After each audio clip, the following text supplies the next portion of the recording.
Right. Let's see if we can get some people in here. Hi, Leaf. Yo, Mr. Wheeler. We're going to be in for some fun and games tonight, people. We've had a little bit of an issue. We was doing a test at 7:30, and unfortunately, Mike's phone wouldn't work in his hair salon. So we managed to get one of his friends' phone working, and he's also going to be cutting this guy's hair when we're doing the interview as well, apparently. So should be all fun and games. What did we expect? Anything less with the man? Not sure who that is. All that. Don't know if you guys want to, so I can see your name. If you just pop out of the interview, pop back in, click on the link on the post. If you're on Facebook, if you're coming in on Facebook, on the post, you just click on the link in the actual post before you come in the video, and then I'll be able to see your name like that. Otherwise, I won't be able to see who I'm talking to. But hey, whoever that is. Or you can put your name on it like that, like Mr. Longsdale there. How you doing, Logger? Mr. Logsdale, how's it going? I'm presuming that's you. The only logger I know in Australia, down under. So anyway, I'll get into my thank yous. So I was just basically explaining we're going to be in some fun and games tonight. I've been trying to test it with Mike, and his phone wouldn't work. So we've managed to get hold of his friend's phone in his hairdressing salon, obviously. So fingers crossed that's going to work on that. I think he's going to be cutting someone's hair as we do it. So it's going to be all systems, it's going to be some fun and games. Hi, Niels, how's it going? I don't know who that is, but hi, Lee. On my way back, on my way to work, bud. If any of you guys, basically all you have to do is just click on the link in the post before you come in the video, and then you'll see your name like that, like Ben Rumbold there. How's it going, buddy? Yeah, we've had a nightmare. I was going to test on his phone in his hair salon, and it wouldn't work. So he's using his mate's phone, and apparently he's going to be doing his hair as well while we're doing this. So this is going to be all fun and games, isn't it? Oh, right. So I'll just do my. So anyway, for those of you who haven't been on before, Lee Ashby here, Motocross and Spirit Memories. I'll just get my thank yous out of the way, and then hopefully we'll be getting Mike on soon. Big thanks to the support to Simon Pardo of White Eagle Finance. They give quality financial advice, pensions, mortgages, investments and protection. Check the website out, www.whiteeaglefinance.co.uk. You can quote myself, Lee Ashby, or Motocross and Spirit Memories for free advice from Simon, so you can do that. Big thanks to the MX legend Stefan Everts with his S72 Gin and Vodka brand. Check out his website on www.s72gin.com. Also, big thanks to Leo in Owen Developments. They specialise in supplying turbochargers to a global customer base, covering motorsport, performance and aftermarket and OEM sectors. Check out his shop site at www.owenturbos.com or www.owendevelopments.co.uk. Big thanks to Terry Fisher, who does his Terry Fisher. Sorry, Terry Smith. Terry Fisher? I know a Terry Fisher. Sorry, big thanks to Terry Smith from Painting and Decorating. Yeah, he's in the Southwest, so you can check him out.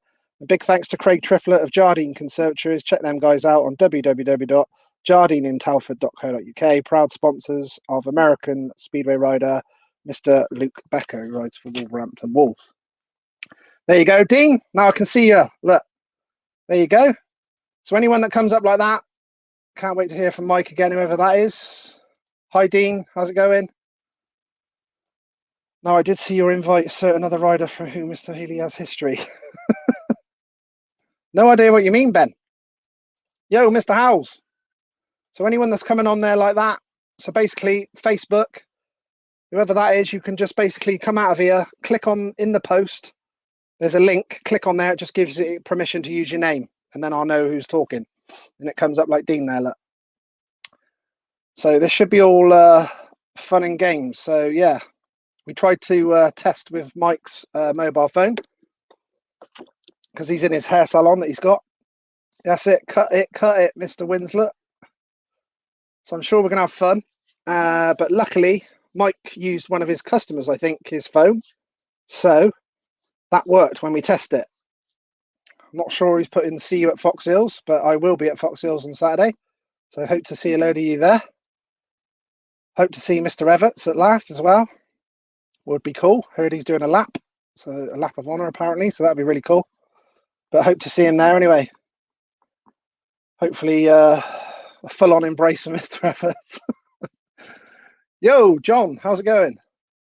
Yeah, so we should have some fun and games this evening. Did try to do a little test before we came on, but Mike's phone wouldn't work, and luckily someone was there with him in his salon, and we got hit that phone to work. There's someone else there that's got no name on that, but any of you guys like that, let's go. Can't wait to hear from Mike again. That one there, see you at Fox Hills. Can't wait to hear from Mike again, legend. Basically, any of you guys are coming up like that, you just need to come out of here, go on to the actual post where the video is on, click on the post, and then I'll be able to see your name, guys. All right. So, so yeah, if you do that, then I can see your names. Look, otherwise your names are not coming up. So I can see all you guys like that. Look, I can see your names coming up. Just go out of here, click on the post, and then it'll give permission for your name to come up. Right, I can see my man's down in the screen there. You can hear me, but I can't hear you until I bring you in, guys. All right. So I'm just going to play the video quickly of the intro for Mike. So here we go then. Here's the intro video before we bring Mike in.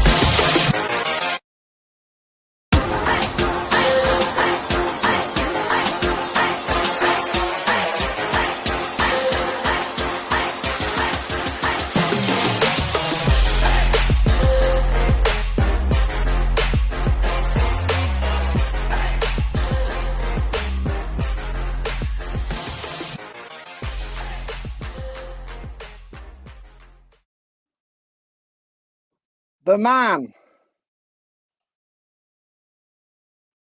Oh, he's disappeared. I have to bail him out. Just about to bring him in and he's gone. Oh, here we go. Just about to bring him in. Let me try now. Mike, can you hear us? Hey, can you hear me? Yep, I can hear you. Yes, I can hear you. Yo. Can you see me? Yes, I can see you. Cool. Mike Healey. What's going on, bud? How's it going? All good, mate. What's going on there, partner? Can you hold it like that? Buddy. Are you good like that? Yeah. Okay. Yeah. Yeah. All right. I can see you like that. The cool ones. I'm gonna cut this guy's hair, my buddy here, George. While we're doing this, is that cool? Yeah, you carry on, mate.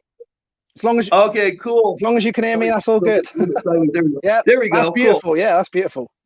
All right, cool. Let's get things rolling. Then. Yeah, let's get things rolling. Let's cut it.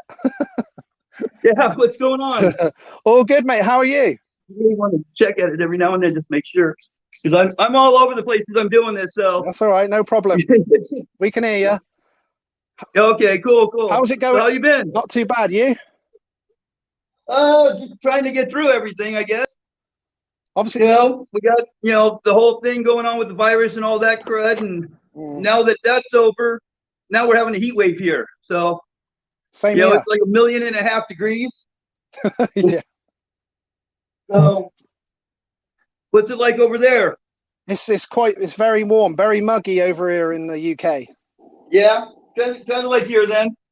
Yeah. Real uncomfortable. So I'll tell you where I'm going this Saturday, Mike. This Saturday I'm going to Fox Hill for the British Championship. Really? It's yes. going to be a British Championship? Yep. Cool. Who's the fast riders now over there in Britain? I don't know if you've heard of any of them. Tommy Searle. He comes second in the World Championship behind Hurlings. I've heard of him. Yeah. Yeah, a couple of guys like that. I'm just bringing up on the screen for the guys at home a picture of you at Fox Hill, actually there, look, giving it the pointing to the fans. Yeah, that was in '92. Yeah, exactly. Yeah. What did you think of Fox Hill, Mike? I liked it. It was pretty much a kind of an Americanized track, with the ups and downs and all that, and it had some cool jumps. Yeah, You very know, cool. it just it was fun. I enjoyed it. So I mean, I hope all my fans out there liked it. Yeah, they definitely enjoyed watching you there. I did as well, because it's obviously even my hometown, so it's beautiful to be able to just Oh, really? Is that's yeah, your yeah, hometown? yeah. So I literally sort of went 5-10 minutes down the road and got to watch all the Oh, legends like okay. yourself. Yeah, so it was really cool. Okay, so how many times have you ridden there? Yeah, I've read in there sort of half a dozen times, you know, sort of in the Well, in the because I 90s. know And that the tracks over there aren't always open like here, no, they're not. No, that's correct. Yeah, especially the GP tracks. You know, yeah, the big tracks here, the national tracks here, are open almost every weekend. yeah. You know, They're and not. then It's not like that. Yeah, it's not like that our here. local tracks are open almost every day. So, you know, that's a big difference from here to there. That's probably why the Americans tilt it back more. There you go. You're getting loads of loads of nice comments are coming in. Can you hear me? It's frozen up, isn't it?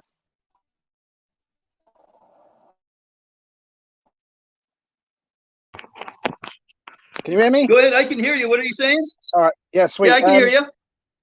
Cool. So I was going to ask you about your hairdressing. So you're obviously still doing all that. Yeah, it's like I told you before, this is kind of my new love in life. Yeah. You know, this is really what's keeping me kind of kicking, you know. Kind of my reason for getting out of bed in the morning and all that is because I really enjoy, you know, doing this. Um I don't know, I would have never thought in a million years, you know, that after racing that I would have gotten into doing hair. But it's definitely something I really love to do. So Getting a lot of lovely comments coming in, Mike. Loads of people saying proper top man, total legend. Give him a whole shot, Mike. we're gonna work on a backwards mohawk. All right, nice. Gotta love a mohawk, Mike, especially in the 90s, eh? Bring it back, bring it back. Yeah, Yeah, someone's Kevin Wheeler's just come up. Everybody's afraid to wear a real mohawk. Are You they? know? Yeah, because a real mohawk, you know, old fashioned mohawk from the old days Yeah, is, you know, you're shaved on the sides of your head. yeah, yeah, yeah. A lot of people are really afraid to do that. You know, they won't commit to it. It's a faux hawk. Yeah, they do all these faux hawk and shit like that. Yeah. So Shame I'm not in America. I'd come down for one of them. I've got Kevin Wheeler online. He just put because I think they see it about you mentioned about that you, one time you were spent on a car stereo and stuff. Someone's put Kevin Wheeler's put how trick was that $45,000 car stereo? Was it? yeah, you could hear the bass in it over 5 miles away from my car. No way. I remember before we took it back out, it was in one of my pickup trucks that I had. The exit from my freeway by my house was, I don't know, maybe 2 miles away from my house, Yeah. and it was shaking my house. My wife at the time called me, and she was, you know, yelling at me, thinking I was in the driveway Yeah. because the stereo was shaking the house. Jesus Christ. And I was sitting at the off ramp. Kevin Wheeler said he could have probably bought a house for that back then. Yeah. Oh yeah, back then, yeah, for sure. Yeah, yeah, yeah. Yeah, I dumped a lot of money into a house that I threw away too. So Nightmare. you know, that's just kind of the way it goes. When you are in that position and you have it, you don't really think about it. Yeah, yeah, You know, yeah. it's not until it's gone that you realize, you know, what all it was. How crazy it was, yeah. So, Right. hey, how was that? How was that interview with Vader? Yeah, really cool. I didn't get a chance to get on there and see it or anything, but Vader's a good dude. Yeah, he mentioned you. Did he?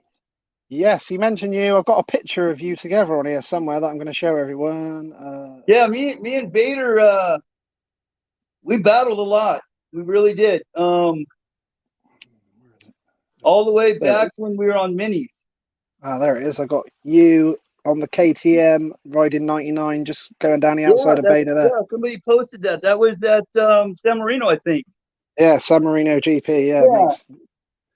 Yeah, he basically brought you up, Mike. When I asked him a question about who were the riders that were hard to race against, like hard riders and that, and he mentioned you. Like he said, a really nice guy, but really hard rider.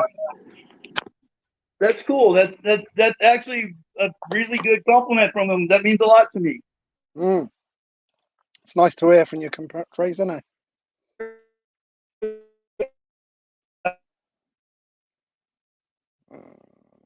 It's just frozen up for a second, I think. Let me just have a look through your questions, guys. Oh, it's just frozen up for a minute.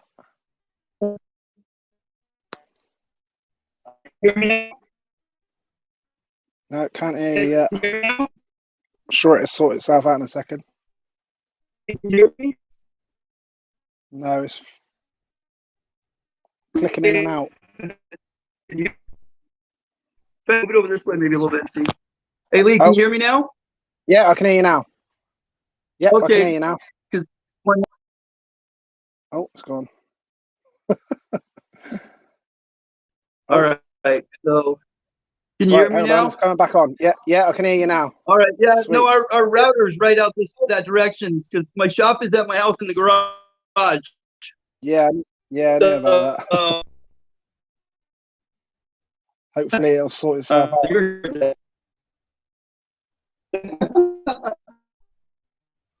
It's gone again, I think.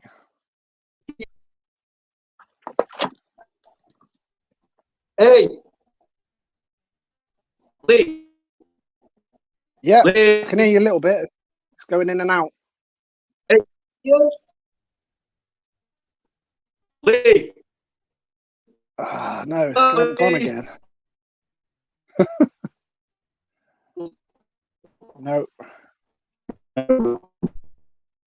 Maybe I'll kick you out and then come back in again. That is no. I'll kick him out and then let him come back in. We're having fun and games. Right, I'm just looking for your questions quickly. While Mike's just gone off a second. The man was the coolest dude ever, incredibly fast, 100%. Wow, is that what it was, Ben? 30 years ago? Of course it is, yeah. Got to be, innit?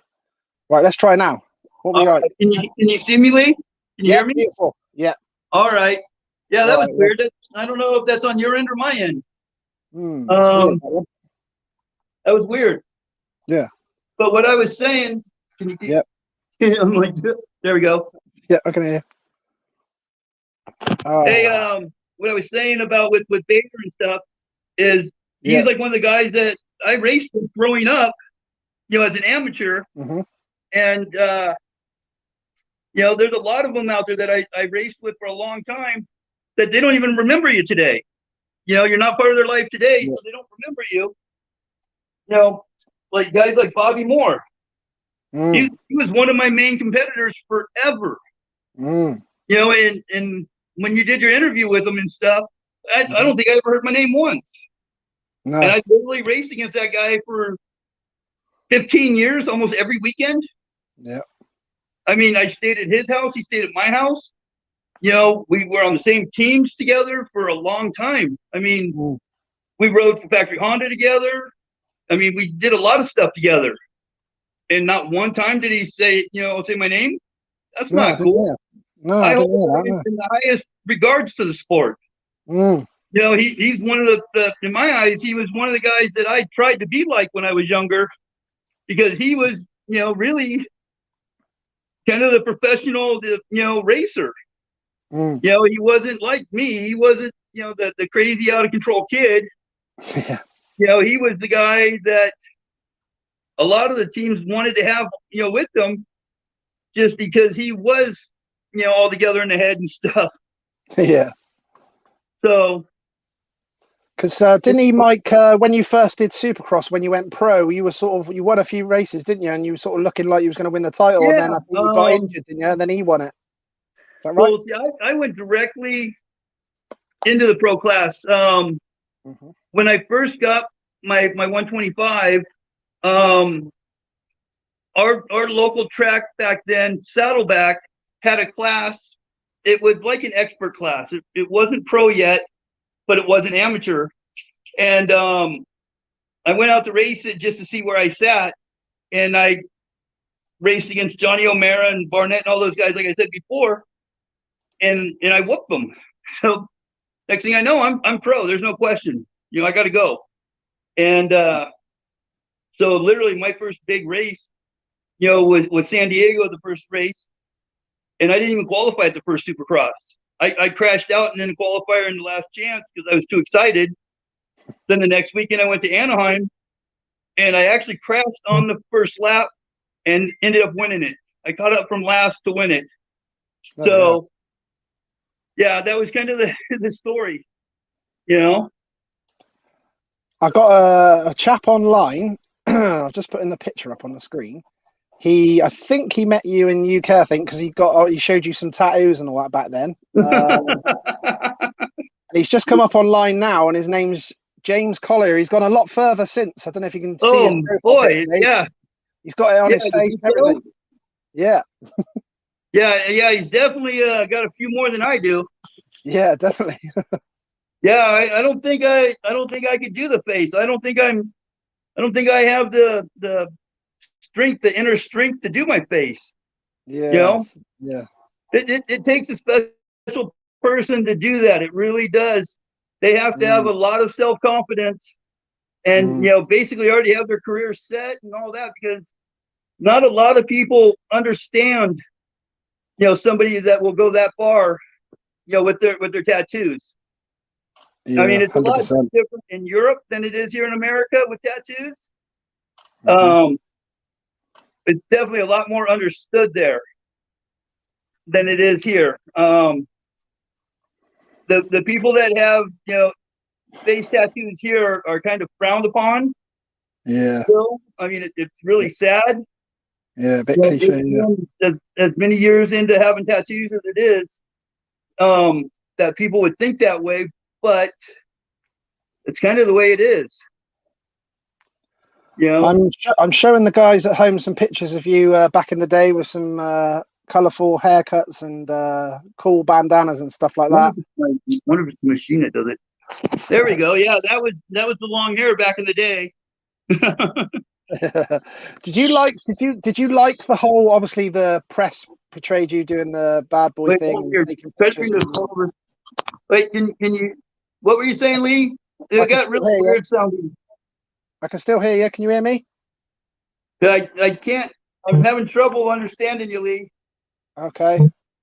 Hey, George, if you can hear him, let me know. When he says something, because I'm having trouble with the machine kind of hearing him. Okay. Yeah, I can hear. Okay. Can you hear me? That's weird. Yeah, that muffled sound right there is hard to hear.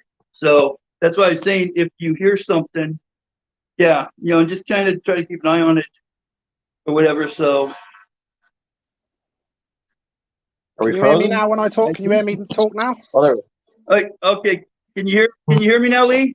Yeah, I can hear you fine. Okay. All right. I don't know if there's a position that we get into over here.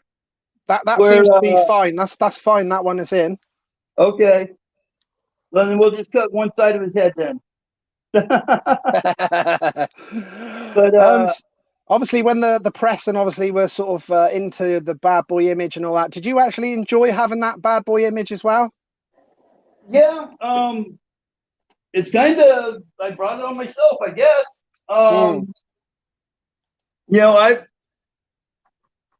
kind of was a punk rock kid before I even went to Europe. Yeah. I was kind of living that life, and when I took off and went to Europe, you know, it was just easier for me to live my own life over there. I didn't have to listen to my parents or do anything like that. You know, it's just much easier for me. Because I got Andy Statham's just come on and he put Mike Defo loved to give it the bird, even when he was racing. I like to let everybody know they're number one. That's it. I think I've even got a picture of you somewhere giving Stanton the bird as well. And obviously in that, Yeah, he got the bird a few times, but you know, oh well, that's him. He thinks he's special. Here we go. Yeah, I heard that was a decent interview too. Yeah, we had fun in games as well. He was on the farm when we was doing the interview, so that was quite fun as well. Really? I didn't know he knew how to have fun. That's my own bullshit, but you know, that's all right. I think he's probably lightened up quite a bit since the racing days by the looks of it. I think he's lightened up quite a bit since the racing days. Oh, I'm sure he's changed. He had to. You know, he couldn't have a stick stuck up his ass his whole life.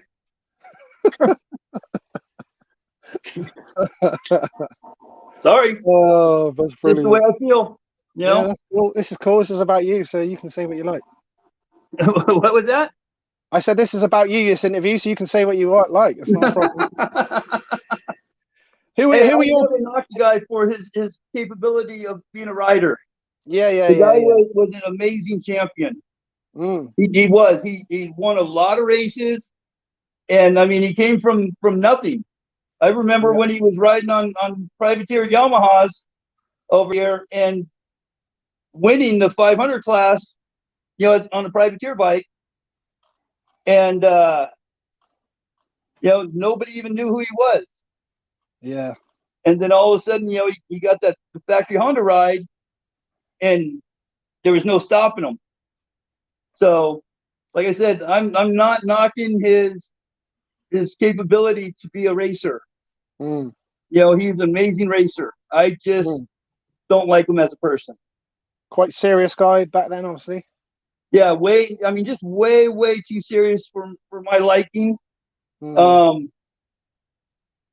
And I don't like the way he acts to his fans. You know, I know a lot of people that he just shunned, you know, because he was too cool to take, you know, 5 minutes out of his day to give an autograph, you know, or give him a jersey or something like that.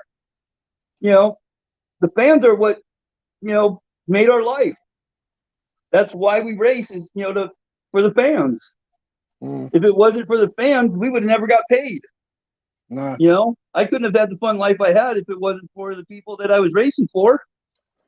You know, so I'm putting up a picture on the screen of you, Stanton. Yeah, that's Larry Ward Button. That was probably 2 or 3 weeks after Japan. And now, wouldn't you be a little more pissed off if someone smashed you, you know, a couple weeks before? Yeah. It doesn't look like he's ready to fight me or anything, does it? No. No, I'm just sitting there laughing at him. Dude, everybody around, all the other Americans sitting around are looking and waiting for it, because I literally brought my chair and sat next to him. Did you? Yeah, I was going to start shit. Jesus. But, you know, that's what I mean by him being so professional. Literally, he just bit his tongue and wouldn't let anything, you know, start. Here, try to see if you move this. No. Just hold it out that way if you can or something. Can you still hear me? Yeah, I can hear you fine. I'm just making sure you can still hear me and everything. Yeah, we can hear you. Just making sure we get things in the right positions. So, because I know if the shoe was on the other foot after Japan, I don't think I would have been able to let it go. And if I was showing up at a race like he did there, I would have been fighting somebody in the paddock. Yeah. You know, I've got someone's just come on, Mike, saying, do you know where your 91 KTM 250 bike is today? Yeah, it's on the showroom floor at Farioli's. I believe it is, like, when you walk in the front door of the Farioli factory, I believe it's on a stand bolted to the ground. Is it? Yeah. Cool. Yeah. Farioli, you know, didn't want to let that one go. He literally, like, like 92, when I was trying to get out of my contract with the Boers, Ferrioli told me that that bike was still sitting there waiting for me exactly the way it was when I raced it in Japan. Nice. So that's mad. Awesome. I was trying really hard to get out of my contract in 92. And there was no way Gabors was going to let me out. So I'm just showing some of the guys some of the pictures. First interview, like you and I have talked a few times. Yep. And like you were saying things about Stefan. Stefan's not the bad guy there. My problem is with the Boers, with Sylvain. You know, Stefan just did what he was told. He didn't know better. You know, it wasn't his fault. He rode the wheels off his bike. He did everything he could. Yeah. You know, it wasn't his fault that the team manager would pull me off the track and yell at me for, you know, picking on Stefan. You know, that wasn't his fault. Yeah. You know, I've never been mad at him. It was always, you know, at the team manager for letting it go that way and be that way. Yeah. So, you know, I don't want you to think that I have something against Stefan, because I really never have. It's never been his fault. That's cool. Just make sure you know that. Yeah. I like that. Fair play. What I was going to say was that Suzuki wasn't too good, was it? Even though it's supposed to be factory. No, that Suzuki was a pile of shit. That even that year, the production bike that came out that year, sucked. It really did. That was a bad year for Suzuki's. I mean, because literally when I went to Pennsylvania that year after doing the GPs, and I went on that one race in Pennsylvania. I mean, if the 250s were halfway decent, I could have rode a 250 there. You know, Pro Circuit could have let me, you know, would have fixed my 250 for me. But it was so bad and so uncomfortable to ride. That's why I chose the 125. You know, so I besides that, I also wanted to race 125, you know, again the next year here in the States. So, but that wasn't going to happen either. No. Martin Smith put, what a guy, motocross rock star, badass, no bullshit, says it how it saw it, respect. Thank you. For Martin Smith there. Andrew Simpson's just put that he seen Mike ride at the Irish 125 GP and the 250 Irish GP at Kalishi, is it? Kalishi? Yeah, Kalishi. Yeah, in Ireland. Kalishi. Loved his style. Yeah, Kalishi. That is a really cool place. As a track, here, I'm going to get you there we go. Sorry. As a track, that is it's not the most difficult track in the world, but it gets rough. It gets some of the gnarliest little holes in it that just knock your handlebars out of your hands. And then when we came back and rode it on the 250, we actually ran it backwards from how we raced it on the 125s. Okay. So that was kind of different. What was that like? It didn't flow as good, I don't think. I don't know, maybe just because I was so comfortable riding it the other way. Yep. That when I rode it backwards, it just something that I was so used to dropping off of and having a flat landing turned into like a sky jump. Yeah. That, you know, I was hitting it hard and like almost landing off the track. And I'm just showing the guys on the screen the picture of you on the 125 KTM. What was that bike like? That actually, well, number 3, that would have been my second year on the KTMs. So that would have been 90, I think. Yeah, that would have been my last 90, year. 90, the bikes were okay. It was, the year before that, 89 when I first got on the. That year the bikes were amazing, and I don't know if it was because of my mechanic. Everything I had a mechanic family in Hall with a mechanic and his wife and daughter, and it was like a regular mechanic, and was really excited to do. Put a lot of effort into work, and was an amazing mechanic. And I've lost you a little bit on the. I've lost you on the. I've lost you on the sound. Can you hear me now? Yeah, I can hear you now. Can you hear me now? Yeah. Can you hear me? Yep, I can hear you now. Oh, okay. What I was Just broke up. It was just breaking up a bit. Yeah, there's something weird with I don't know.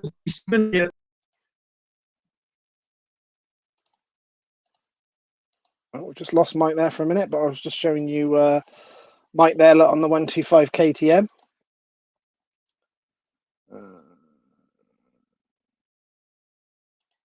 Hi, buddy. We're having a few little technical difficulties in the salon. I'm just right. Hopefully, we'll get him back on now. Here we go. Yo. Can you hear me now? Yeah, I can hear you now.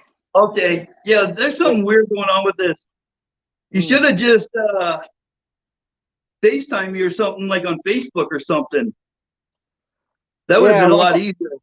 Yeah, but I've got obviously this thing now that where everyone's on here now live at the same time as you can share videos and all that, you know. I know. That's me thinking about myself again. I just got a picture up. I think that's at Paris Bercy. It might be wrong, but it looks like it. Yeah, that was Bercy. That was on a 125. Did you enjoy that place? I love going to Bercy. I don't like racing it. I've never done good there. Yeah. But by the time I started going to Bercy, I really wasn't much of a supercross rider anymore. Yeah, you've been in Europe. I was an outdoor rider, and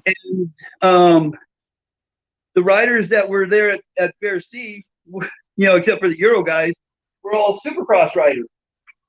So for me to go up against Americans was crazy. I was riding over my head, and I don't know. It was more fun for me to go there and hang out and just kind of watch everything because they put on such a show. It's an amazing show to see. There's definitely so many spectators, and God, they're so loud. I mean, it like you leave there with a headache. It's so loud. Over even being a rider over the top of the bikes and everything, like you can't hear your bike running when you're inside the stadium. Well, you know how the French spectators are. Crazy, aren't they? They have their like bicycle pumps with horns on them and stuff. Yeah. Then they show up with chainsaws with no chain. Yeah. Brilliant. Oh my God! They don't stop. They don't stop until they run out of gas. Yeah, pretty cool atmosphere though, I imagine, especially indoors as well. Oh yeah, it's an amazing party. I mean, it really is. They know how to promote the race. That's for sure. Yeah, it was cool even on TV. Yeah, I've seen it on TV too. And then also being part of it. So it's definitely what was it called? Oh, Wifey. Yep. The wife just called in. She's gonna be all mad that he had to delete it. Yeah. Sorry, doing that. Sorry, we're doing an interview. That's okay. Don't worry. Should be cool. So, Should be cool. She knows it's the gunner. Yeah, I'll get the blame for it and all that. So, but his wife's cool though. Yeah. She's not a bad person. That's good. So, Tommy Reeve here put, can you tell us about your 500 GP appearance at Hawkstone in 1993, was it? Can you remember that? What was that? Someone's just put, can you tell us about your 500 GP appearance at Hawkstone Park? Was it in the UK? 93, possibly? Oh, yeah. Was it 93? I came back. Shoot, I'm trying to think who the importer was that brought me back. I think it was a Honda importer over there. Really nice guy. Because I was riding for Tough Racing, and like I did the 500 Nationals. When I came home. Actually, I think it was after I stopped riding for Tough, and I just got somebody asked me if I wanted to come and do it, and I love Hawkstone. I think that's an amazing track. That's a man's track right there, and so I had a chance to go and go into that on a stock 500, and being competitive is almost impossible. With the big uphill and everything, and the sand and everything, it's just hard to be competitive with the top guys on their factory bikes. Yeah. People don't understand unless you have ridden a factory bike. You don't realize the difference between a production bike and a factory bike. Yeah. I mean, you might as well be putting I don't know, maybe a Fiat Panda against a Ferrari. Yeah. That's about the comparison. Yeah. I mean, well, look at when in '88, my first year in Europe, I started the season off on a Yamaha. I rode basically a production Yamaha 125 in the first 3 rounds. I had it modified by Pro Circuit. I had their cylinder in their head, and pipe silencer, all that stuff. And then, white power suspension, things like that, just aftermarket stuff. And let's see, Belgium, I didn't even qualify. Holland, I barely qualified. Italy, I qualified, but I took.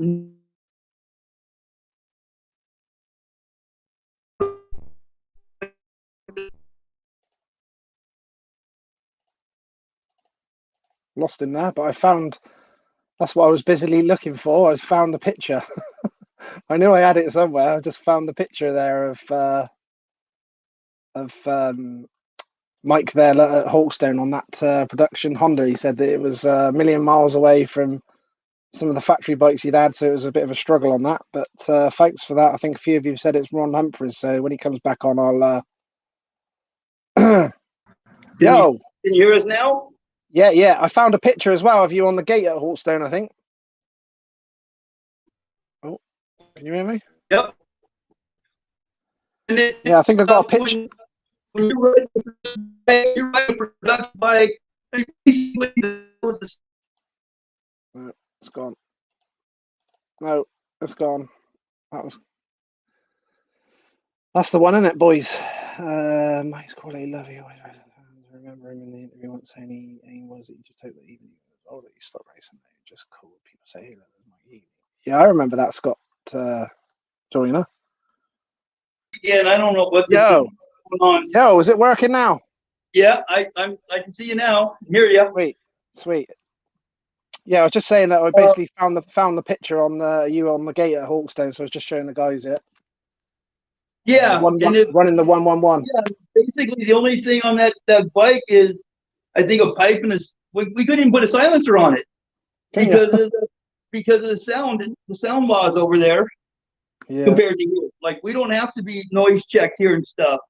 Yeah. So I mean, literally, we were running like shorty silencers here compared to over there. Yeah. And, someone said Ron Humphries, Mike. Ron Humphries was the Honda guy, maybe. Yes, you're right, Ron Humphrey. Yes, really nice guy. He really took care of me for that race. Very cool. Can you hear me? Yeah, I can hear you, Colt. Okay, I can hear you now. Yeah, Humphreys is a really a good guy. He oh shoot, hold on, got it. No, you had to get that, didn't you? There.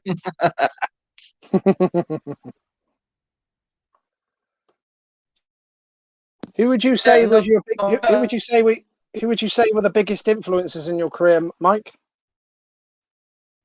Don't know if you can hear me. In my career, as a life, It's frozen a bit. My career will probably be Can't hear. It's gone a bit. Can you hear me now?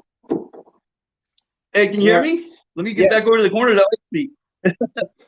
Can let me know when you can hear us? Yeah, I can hear you now. Okay. Like one of the biggest career or what was the question again? I just lost it. Your biggest influences in your career, who would you say? My biggest influences was Roger DeCoster. Oh wow. Basically, not only just being the great writer and stuff that he was, he just handled things in life. Yeah. You know, he just really took care of everything in his life, you know? Yeah.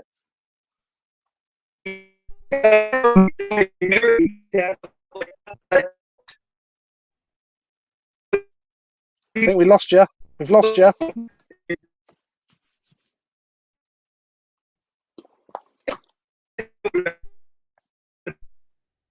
you? Let's throw him out. Let's throw him out and restart. I just saw your question, Jeff Perrett. How's it going, buddy? I think that is true. I'm going to ask him that question when we get him back on as well. But I did speak to him about it before once. Yo, Mike, can you hear me? I can hear you. Can you hear Yes, I can. me? Can you hear me? Hey, can you hear me? I've just had someone ask me. Okay. Yeah, can you hear me? Yes, I can hear you. No problem. Someone just said to me, Jeff Perrett, a guy that raced GPs over Ely Road in the UK. He's put, Mike, did Guns N' Roses really support you financially at one point? Yeah, they did. I was a tax write-off for them for a few years. Nice. So they give you quite a bit of support. That's kind of how it started. Was that in the beginning they just had more money than they knew what to do with, and they just kind of wanted to help out, I guess. You know, it was kind of a neat thing for them, and you know, but then they got so big and so crazy that it was kind of like they were off doing their own thing. So I mean, I don't think I've even talked to any of those guys since like the GP time. So really, yeah, I couldn't tell you what any of them are doing. They have their own issues. Their own lives and stuff. They've gone on and they probably don't even know my name anymore. Wow. I mean, it's just, come on, they're that's the guys from Guns N' Roses. I'm just a motocross racer.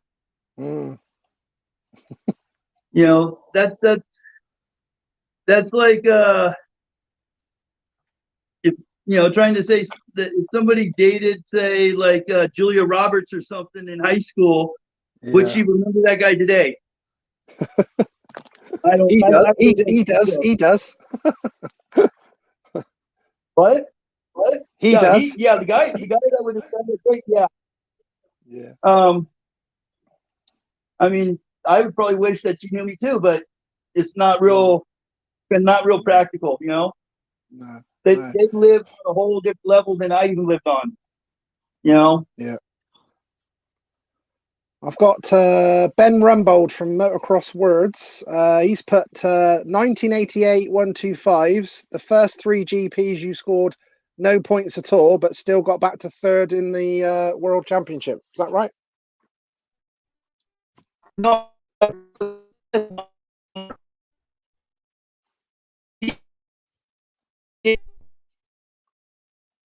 think I've lost you. I think I've lost you at the minute.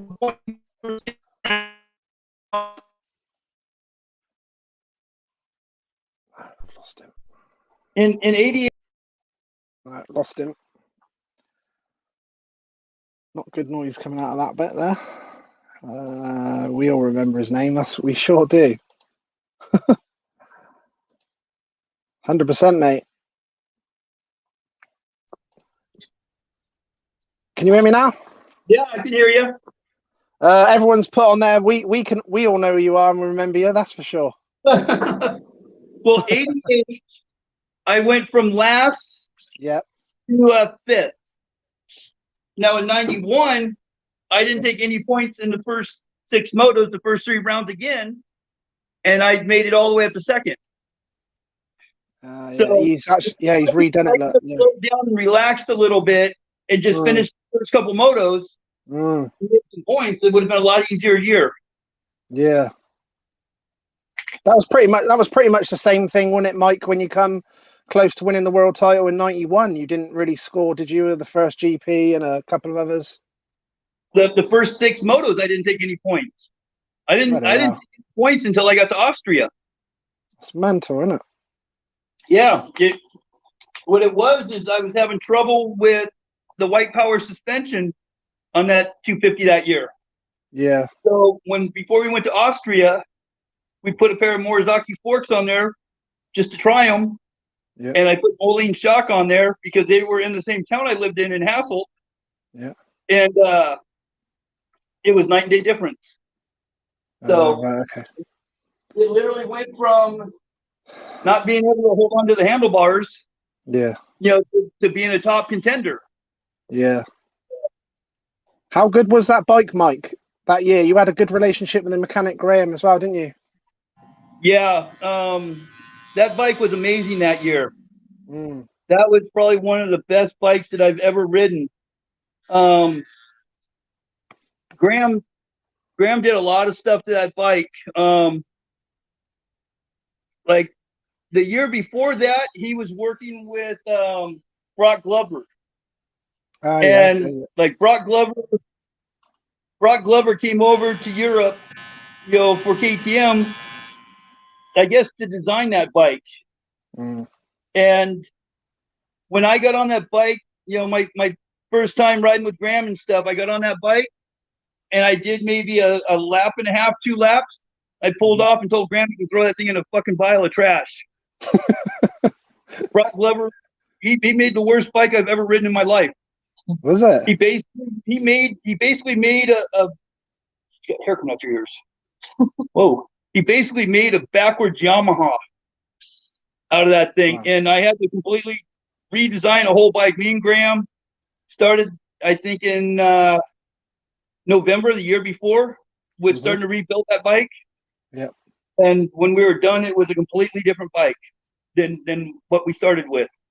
All the way from the foot pegs, all the way through the suspension, everything, the motor, everything. That bike, when we were done, was one of the best things I've ever ridden.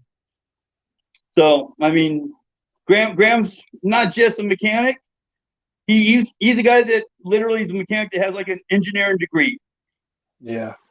I mean, we were training, that day, and if I complained, something didn't feel right, he would have a whole new setup the next day. And like he wouldn't go to bed because he was thinking too hard about it. Like he couldn't sleep.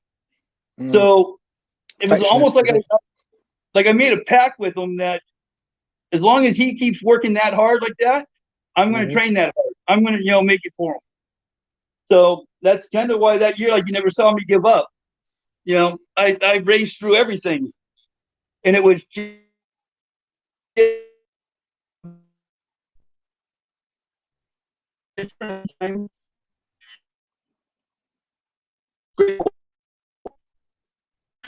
Just lost you for a second. Can you can you see me now? Yeah, I can hear you now. Hey. Okay, I'm still here. That's all right. That's cool. That's cool. Okay. Someone's asked me if you've still got the Guns N' Roses helmet. I've got to put a picture up on the screen as well. I actually do not have one piece of gear left. What happened was when I was teaching and doing my motocross schools, I had a lot of riders that I was training, and not all of these riders came from families that had a lot of money. And it's very unfortunate that in this sport, you know, it doesn't matter if you're the best or the worst. In this sport that we love so much, it can take your life in just a matter of seconds. Yeah. You know, whether it's your fault or someone else's fault. And I've had a couple riders that got into crashes, and that, you know, shit happens, and they died. You know, they passed away, and their parents couldn't afford, you know, a funeral or things like that for them. So I auctioned my gear off. I auctioned everything I had to help these people out.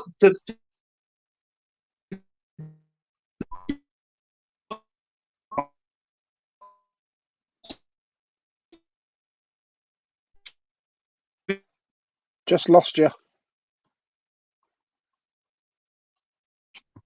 All right, can you hear me? See me? Yeah, it's back again. Hey, what? So Can you hear me? so that was amazing. Fair play, you did all that, but obviously not ideal. Well, that you've got nothing left. It was my way of giving back to the sport, giving back to, you know, almost just to the fans, you know, the people that were there for so many years for me. I'm trying to help them now, and you know, I gave up everything that I had left over for me. I gave to them, I guess. Yeah. So, and it sucks because I had some of the most amazing paint jobs. You know, I had helmets that nobody could ever copy ever again. I mean, a lot of people try, but I mean, literally, like, one of my helmets won awards in an art show in France. Bloody hell. You know, and the crazy thing is that the lady that painted my helmet in France wasn't even a helmet painter. Wasn't she? She basically painted on the side of semis, you know, on the big trucks, and you know, that was what she did. Was she painted the big trucks and stuff, and she was a race fan, and she knew my manager, and asked my manager if it was possible if I would let her paint one of my helmets for me. And so I kind of, you know, the first one I gave her like a practice helmet just to make sure that it's, you know, was going to turn out all right. And that, I think, was probably one of the best helmets I've ever had. So she was amazing. I was very lucky to have this lady, you know, ask me to paint my helmets. Yeah. And throughout my career, like, I gave all kinds of people that were just nobodies chances to paint helmets, because I did a lot of, you know, photo shoots for magazines, and I, you know, just, hey, paint a helmet. You know, if it's good, I'll stick with you. If it's not, I'm going to move on. You know. So I threw helmets to everybody. And it's just typical as well, because all this sort of memorabilia stuff and all that now, people, it goes for a fortune, you know? Yeah, I mean, if I would have known now, or would have known back then, what one of those helmets was worth today, I could rich today. You know, I wouldn't have to work. Yeah. You know, but that's not the way it goes. You know. No. If I knew back then what I know today, a lot of things would have changed. Yeah, 100%. I'm just going to check what someone just asked me then. What did you think of, someone's asked, what did you think of Damon Bradshaw? Bradshaw? He was all right. He was fast, a good rider, smooth rider. I don't think he could handle pressure very well. But I had no issues with him. I never really got to know him that well. You know, he was kind of the generation behind me. When Bradshaw was a big name here in America, I was over in Europe. So I really never had to really race him. Mhm. I don't know. He's never done anything to me or ever said anything to me. So I got nothing bad to say about the guy or anything like that. And I know he was one hell of a racer over here in his day, in his time. I've heard stories though that he kind of got fucked over by his parents. Yeah. I heard they took all his money or something like that. Wow. But that was kind of common, for the amateur racers back in those days. Yeah. Back in those days, a lot of the amateur kids, their parents kind of took advantage of that. Yeah. So I get what you're saying. Took in sort of in control of their affairs, as it were. yeah, exactly. Someone's just asked me. Someone's just asked me. Did KTM Michael England's Mikhail England's asked me? Did KTM offer you a ride after the '91 season to go in the '92 or? Oh, they would have loved to have kept me if they could have.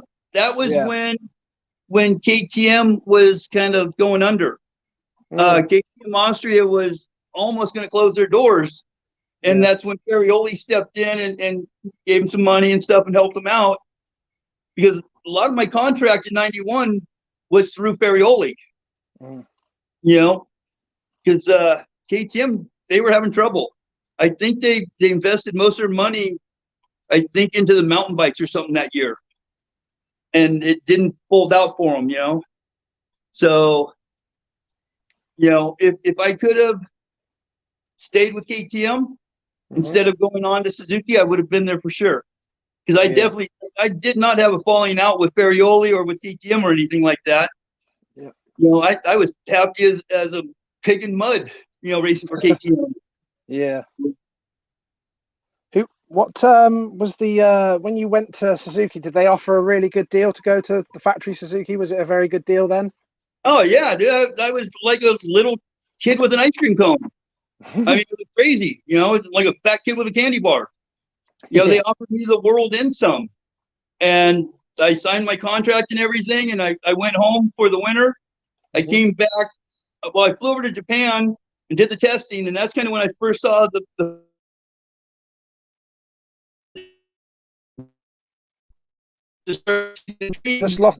just lost you now, Mike.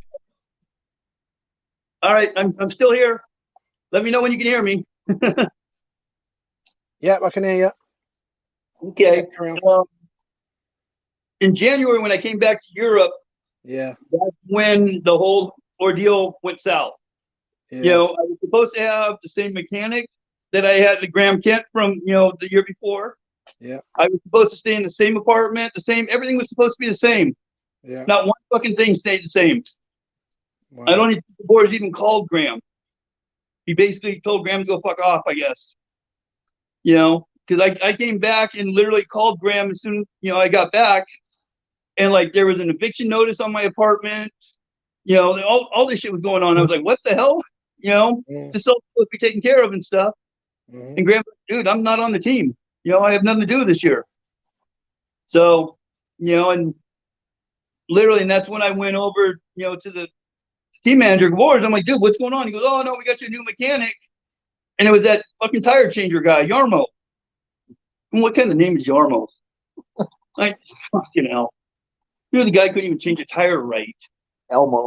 Yeah. So, I mean, crazy.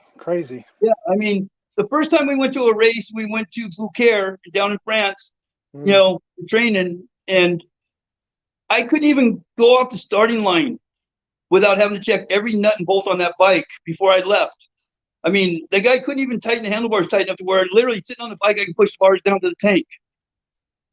I'd be riding and the levers would fall off, and I mean, just dumb shit like that. It's just crazy. That's scary as well, isn't it? It's not good for the confidence. I mean, it got to a point, it was so scary that literally after Beaucaire, it was so bad that I was spending more time, in my break between the motos, working on the bike, tightening, everything on the bike after him, that I couldn't even race because I was too tired. I was sitting there working for, and my hour break, I was working for 45 minutes of it. You know, on the bike, I was changing tires, putting rims and stuff on the bike, sprockets, all that pipes, everything. And so Gabor says, "Oh, I'll take care of you. I'll get you another mechanic to back him up to help you." And he gets me fucking Stefan's dad. You know, as my second mechanic. Now, come on. Should I put the bullet in the gun myself to shoot me or what? That is just straight. That's the worst you could do. That's just the biggest fuck you in the world. You know, my teammate, they gave me his dad to work on my bikes. Come on. You know? And then that's when I started asking to be out of my contract. And that's when Gabor's knew I wanted out, he said, no way. There's no way. We're not letting you go now. So. Crazy, man. Yeah, that's life, I guess. Learn and live. I got Dirk just come on. Dirk here. Engine tuner. He's put, I remember the great Monday nights out at the Dockside Club in Hasselt in Belgium. Yeah, good old Hasselt, man. Yeah, the Dockside, that was a 3-story nightclub in the town that I lived in. There was like two circles around the town Hasselt. I lived on the outer circle, but I mean, literally, I could walk to that club, and I don't know who puts it up that way, but for some reason, Monday night was the party night in that town or in Belgium. Was it? Because everybody, I think, worked through the weekend. They worked on Sunday or something. Monday was like their day off or something. Monday, I don't know. It was weird. But Monday night, you could not walk through that fucking place. I mean, there were so many people there and just hammered. But it was fun. That's for sure. It was a lot of fun. Yeah, very cool. If you had to say who were the best 3 riders that you ever raced against in your career, who would you say if I had to sort of push you and say 3 riders? The 3 best that I've ever raced against? Yeah. Oh, probably Ricky Johnson, Jeff Ward, and Johnny O'Mara. I mean, I wish I could say, you know, DeCoster and, you know, that set of legends, you know, the European riders. Mm-hmm. But the people that I raced against at that time were never at that level, you know. But I did race against, you know, Ricky Johnson, you know, O'Mara, Ward, those guys I raced against here and there, you know, at that time. And they beat me, I beat them. You know, we had our battles. I was just a little kid though when we did it. It was kind of crazy. Yeah. It was crazy. I was going to ask you about the British guys. Obviously, a lot of fans over in the UK of you, including myself. Just putting a picture up of you and Paul Malin there. Yeah. Can you remember the British guys like Malin, Rob Herring, Thorpe, Nickel, all them guys? Yeah. Well, Kurt's over here now all the time. Yeah. He actually lives over here now, and he runs like a bike rental deal and like a motocross package thing. I don't know. Yeah, that's it. Summer holiday thing or whatever. Like that. So I see him all the time. Trying to think. I've never had any issues with the English riders. You know, I seem to get along with them all. I think just because we all spoke English. You know, and there's Frederick Hedman there with the pink hair. You know, with Kurt as well. Yeah.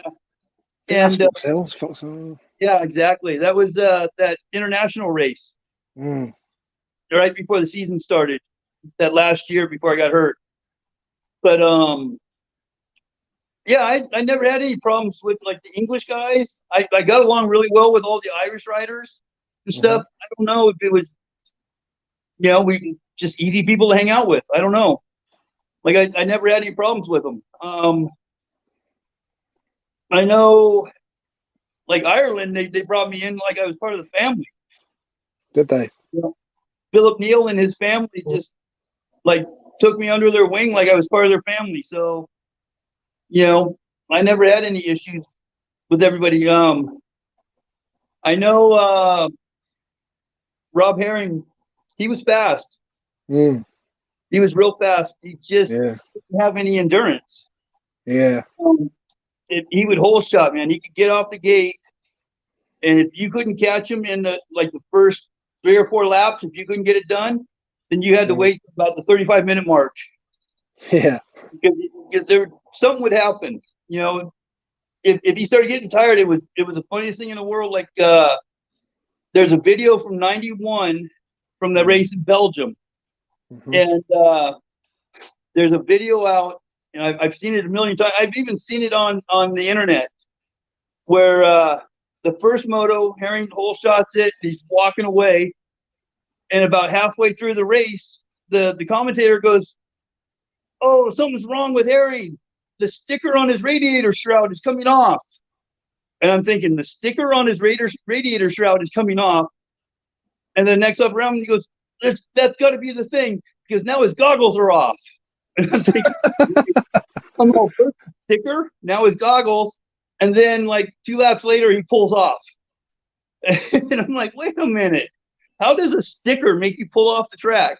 You know, and literally, like in between that, I wad the bike up coming out of a hole. Like I landed cross-rutted, throw the bike away. I jump up, I run to it, I pick the bike up, and the whole back frame is bent down to the tire, and start it up and ride off and keep going. And he pulls off because the fucking sticker comes off. You know, like, God, you know, where's your heart, man? I mean, the guy's a great racer, but you got to dig deep sometimes. You know? What about these guys, Mike? I've just put a picture up of you had a lot of battles with Trampus Parker and Puzar. What was your thoughts on them guys? Those are some good guys right there.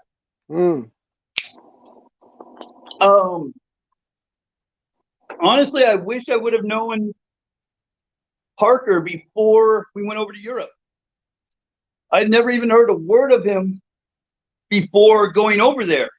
Yeah. You know? And so like the first race in Italy that I got to meet him, I was a little standoffish to him because everybody, you know, was talking about him and stuff.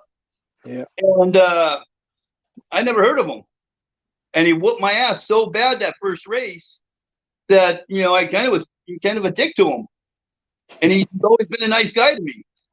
You know, like he's always been real friendly and always saying hi and everything. And, you know, I kind of wish I would have known him before that race. So, you know, I wouldn't have been such a dick, but, you know, but Puzar's cool. Me and Puzar have always been buddies from day one. You know, we've always shoot the shit. He doesn't understand a word I'm saying, but, you know, we always fucking just kind of laugh at each other and just, you know, have fun. So. Got a nice one here of you and Tortelli and Jean-Michel Bale. That's the French team right there. Because I was a French rider over there. I rode under a French license pretty much, you know, from 90 on. My only 1 year did I ride under the American license. I was brought in by the French Federation, and I mean, given a key to the city, all this stuff. So I was considered a French rider over there. I mean, I lost my spot on the Motocross Nations team and everything because I had a French license.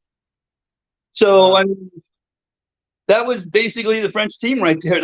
Those were Jean-Michel was one of the guys that I wish I could ride like. Yeah.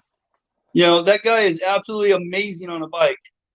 You know, and I wish Tortelli would have raced longer. You know, I wish he could have, because that guy, I would have liked to see what he really could have done. Yeah. Is that Anaheim? I don't know. Who is that? That's there on the left, right? Is that Parker in the back? Yeah, looks like it. Yeah, there's Parker back there, and I think that's Dubach right there next to me. Yeah, Doug DeBack, yeah. Yeah. No, that's like Germany or something, isn't it? Like a supercross over there, sort of in the... Yeah, it's definitely not here. Not in the States. No. The extreme gear, that's probably like Vienna or something. Yeah. What was it like on the old Tough team? What was that like on that bike and stuff? It looked very cool, but I don't know what it rode like. That was a joke. I mean, that was basically, they hired me and brought me onto the team for that picture right there. They got that picture, and for them, the only important thing was to sign autographs at the track. Tough Racing is basically an online, motocross sales deal. They don't have a shop. They don't have a warehouse. It's just a big warehouse thing that just has parts that they sell. It's all online. That's how they make their money.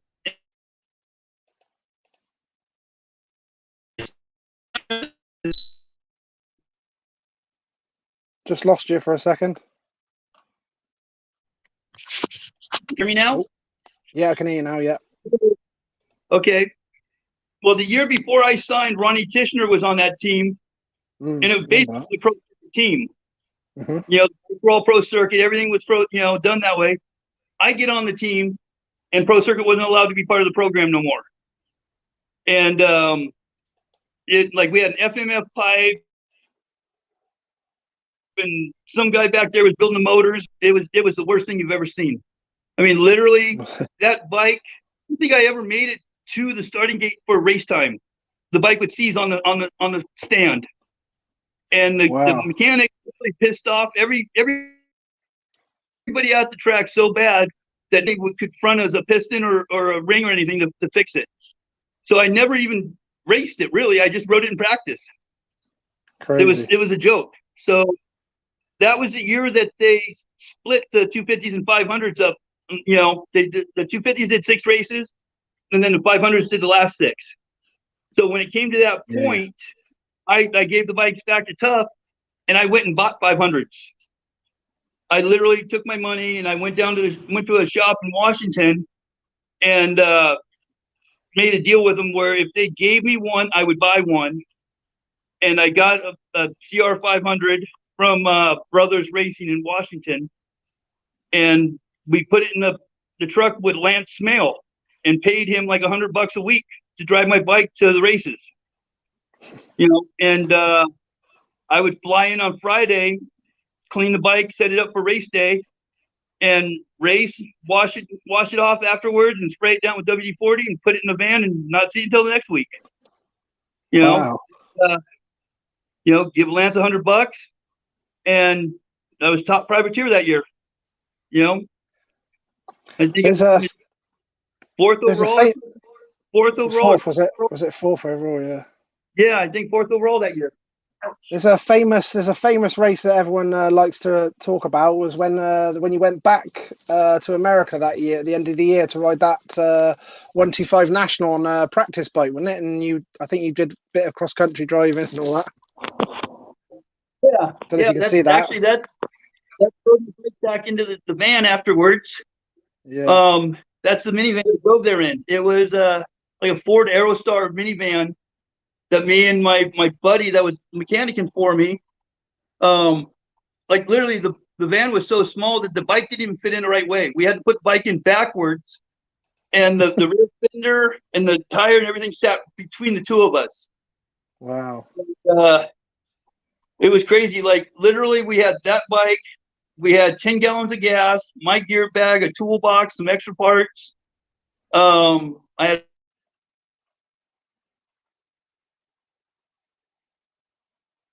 Oh, we've lost you. We just lost you for a second, Mike. We've lost you for a minute. Okay, let me know when you can hear me. Yeah, can hear you. Yeah, carry on. Okay. Shit, it's gone again.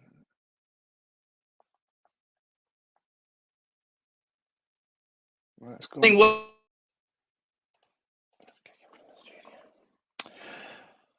Yeah, that was very cool when Mike went back to America at the end of that season and basically beat all the factory guys on a practice bike, pretty much out of, like you said, he went over there.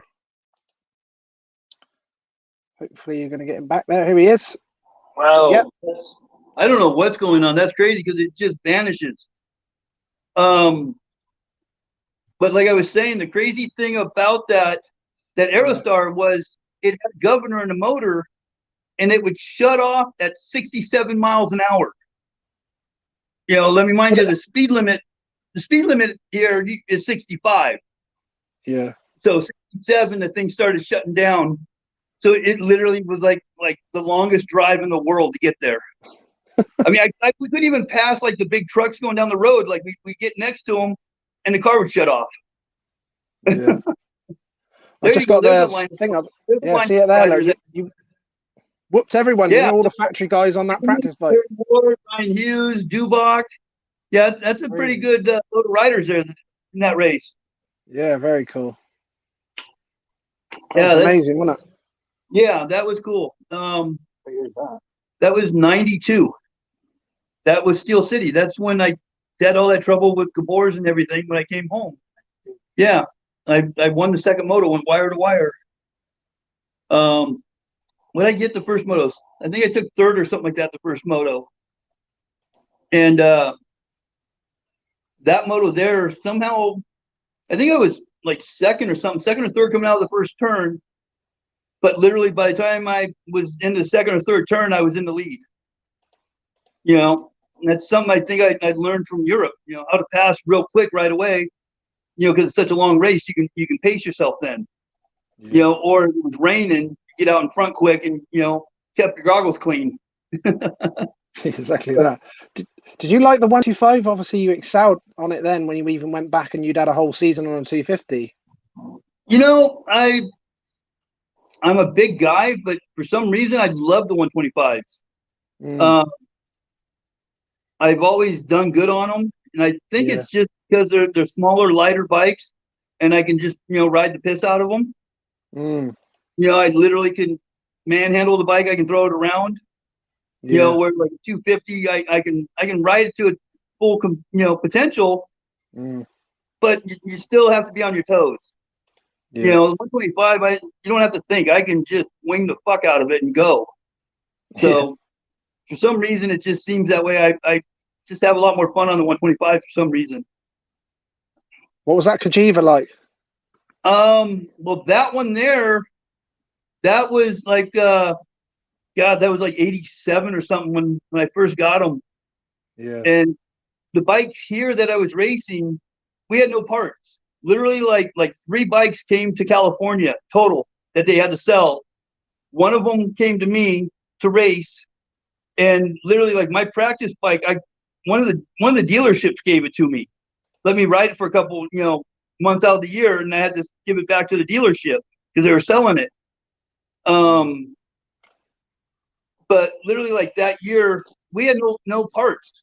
Nothing came here for spare parts. We were, you know, like just grabbing things off of shit out of the factory.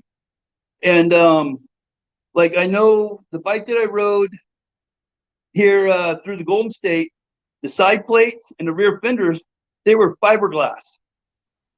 Literally, they were like pre-production made out of fiberglass so they could take pictures and stuff of the bike, you know, for all their ads and everything. And they weren't supposed to be on a bike, you know. They were. I couldn't believe I didn't get harpooned by something. You know, it was crazy.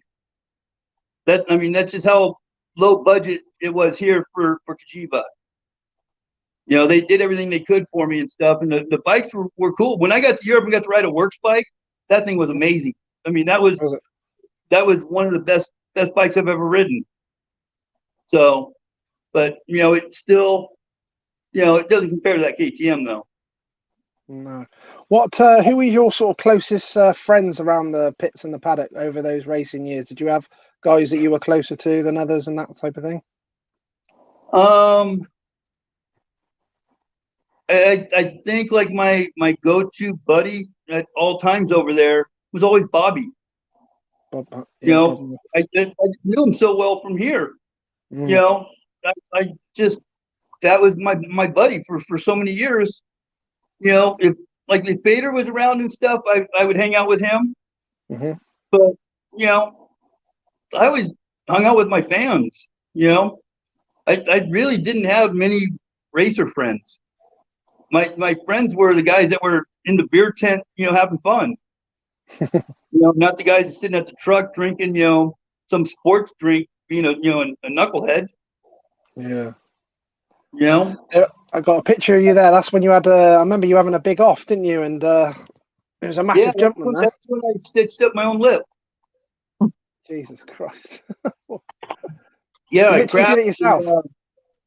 I crashed, overjumped a jump, fit through my lip, and I couldn't go to the hospital and come back in the same day and practice because I did that in the first practice.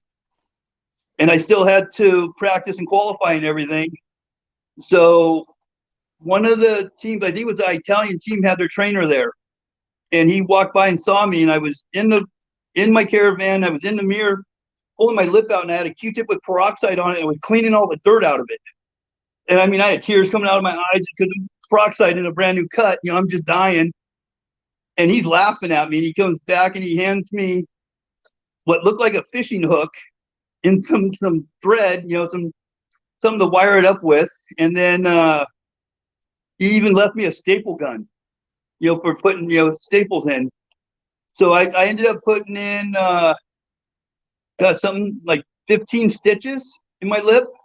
Mm-hmm. And then in the beginning I had like 5 staples in it too. But those things just spun in circles in there, and like they called me off in second practice because it was bleeding so much. Like the whole front of my jersey and everything was covered in blood. They were freaking out that something was wrong. So I had to go back to the caravan and take the staples out and everything, and just put a piece of tape over it. Nightmare. Absolutely nightmare. Yeah, I see you up there. Look, when you went back to there. Look, that was in the 500s, wasn't it, on the KTM? Yeah, on the 360. What was that like? It was good in the beginning. I mean, it started off good. It was me and Frederick Hedman. Mm-hmm. Where, you know, he was some guy from Sweden that just, you know, had money to invest into the team so he could be, you know, the kind of like my teammate or whatever. Yeah. And he came out here to California for like a month or two before we went back to train with me and kind of start getting into shape. And we went back, you know, did some races. So we did the first round, and it literally was the first time ever that I've taken points in the first round. Like my whole career over in Europe, I never took points in the first round. Yeah. And I think I was like in the top 5 or something like that after the weekend was done. So yeah. I was just astonished that it was going to be a good year. You know, I was so stoked. And I literally went testing in Malpensa on Tuesday, you know, after the race, and I crashed and was announced dead on the track. No way. I literally shattered all 4 sections of my ribs and internally bled to death because the fractured ribs shredded my lungs. Jesus. And I guess as we were trying to leave the track, you know, Graham's in the ambulance with me and everything, and you know, they already announced me dead. They're leaving the track, and we hit a bump, Graham said, and he's trying to think how he's going to call my wife and explain to her after he just begged her to let me come back one more time, that he's calling her, you know, 6 weeks later, and I'm dead. And, you know, he's trying to figure that out, and I sit up, I start coughing, and I sit up. Something jarred me, and I coughed up like the size of a softball, a blood clot, like a big old lump of blood that had just stuck inside me and stopped me from breathing. And once that came out of me, I was good. They had to induce me into a coma because I had to go into surgery and stuff, you know, to get my lungs back and work on my ribs. Yeah. But I went through that, and I don't know, probably 7 or 8 days after that, I basically pulled the tubes out of my chest and everything, and walked out of the hospital and left. The doctors really there in the hospital, I don't think knew what they were doing. Like the couple people in my room in the hospital, like 2 old guys died, like within 4 nights of me being there, like 2 guys died because the nurses were fucking with them. Jesus. And I'm like, I don't want to be the next one. I'm getting out of here. So literally, like when I had enough strength to get up and like walk myself to the bathroom and things like that, I don't know how the doctor didn't know it, because when he came in to see me that afternoon, I was asking him, how do you take the tubes out? And he just kind of laughed. He goes, there's like 6-8 feet of tube in you. He goes, basically you just twist it because you got 2 tubes, you know, on sides and on top, because you just break the scabs off of them and just pull. So literally like the next morning, my mechanic shows up, Graham shows up, and I said, dude, go get the truck, the van, park it right here. I'll be out in 20 minutes. He's like, what? And I just, I pulled all the tubes out myself and took off. See you guys later. I'm gone. Jesus. How long did it take you to recover after that? Well, let's see. I flew home. Literally, I went back to Belgium that day.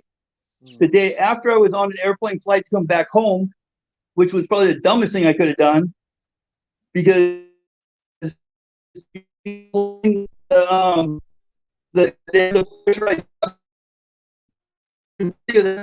problems at that time.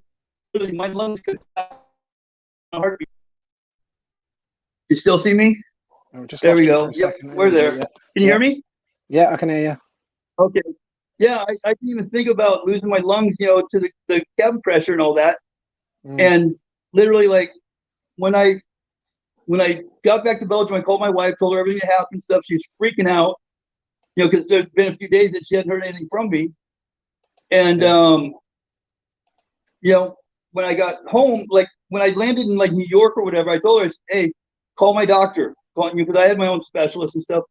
Call him, tell him what happened, tell him I'm coming home. I'll be home, a few more hours or whatever. I said, I need to go into him and see him right away because I need a CAT scan, an MRI. I need all this stuff.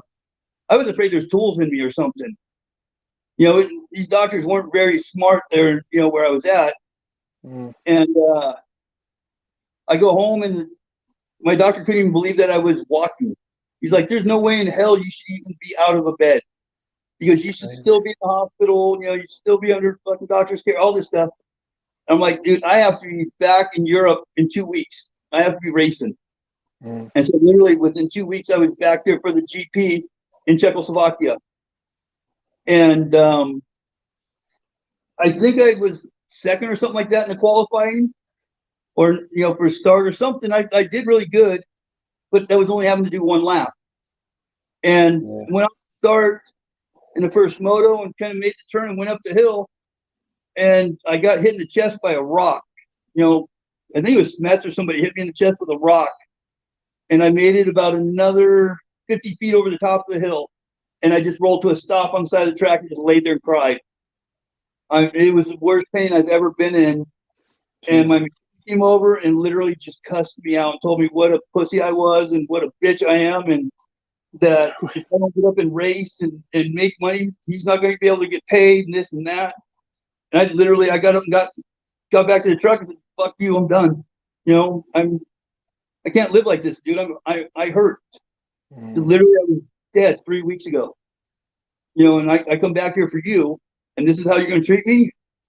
Yeah. So I was staying in an apartment with Frederick Hedman, a little bit away from Graham's house, and I didn't tell anybody. I literally didn't tell a soul. But we got back Sunday night to Belgium, and then Monday morning, I got in my little truck and drove down to Brussels to the airport with the carry-on bag and with a one-way ticket back to America. I just bought a ticket and took off, left, never came back. Never called me, nothing. Didn't you? Nope.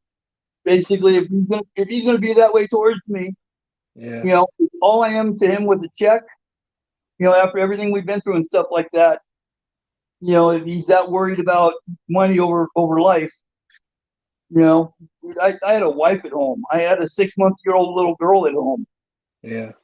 I had things that I was over there to make money for living. So I just, I pushed myself over the edge at that point. I was done. Yeah. Did you feel sort of that badly done over by the sport in general, Mike? If you was being honest. No, not really, because every rider is their own individual person. Yeah. I'm going to do what I need to do or want to do. Yeah. Nobody's going to make me do anything other than that. Yeah. If I really didn't want to go race at that time, Graham wasn't making me race, and I wanted to go for the title. That was my one last chance to go for the world championship. Yeah. And you know, at that last point when it hurt that bad, and just to hear him say that, that's what shut me down, you know, Yeah. because it wasn't like, dude, you know, you okay? Let's you know, take a deep breath. Let's get going. Let's go back to the truck and work this out and see if you make the next moto. You know, it was just, you bitch. I'm like, that's not how you talk to a rider. No, that's not cool. So That's shit, isn't it? yeah. Who were the guys, Mike, that you used to like racing bar to bar with, that you used to actually enjoy racing with? Who was the guys that you used to like going toe to toe with, and sort of was there any guys that you enjoyed doing that with that felt safe enough to do that, if you get what I'm saying? Well, pretty much at that level of racing, everybody's pretty much, you know, they know what they're doing. You can trust everybody pretty much. I know, like I said before, you've asked that question before. Me and Bobby, we've known each other for forever. We've raced together, we've trained together, we practiced together. We've even gone to testing, you know, for Honda and stuff like that together. So when we raced in Europe and stuff, I mean, literally, like, we would, you know, brake check each other in corners and just laugh at each other. You know, when I was racing over there to have my open face helmet on, there's a lot of times I turn around and yell at them, laugh at them, you know. And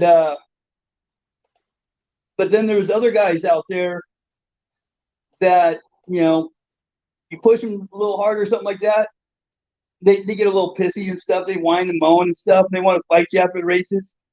You know, it's racing. You know, it's fun. You know, if you're gonna whine and cry after the races, okay, let's box, let's go. I'm down, but that's not what we're out there for. You know, and if the guy wants to break check, was there guys let's go. Was there guys you used to clash with? Was there guys you used to clash with a bit? Always seem to come together with, or? No, not really.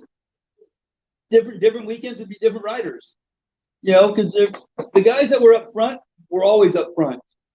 You know, there was Parker, there was Puzar and stuff like that. Occasionally, Vader was up there because Vader's one hell of a starter. Vader, I don't know how he did it, but that guy could get off the gate through the first turn on a production bike. Yeah. I mean, I don't know how he would do it, but that guy had more hole shots than you could count. And I mean, and he would be good. I mean, Vader would go until his arms would go.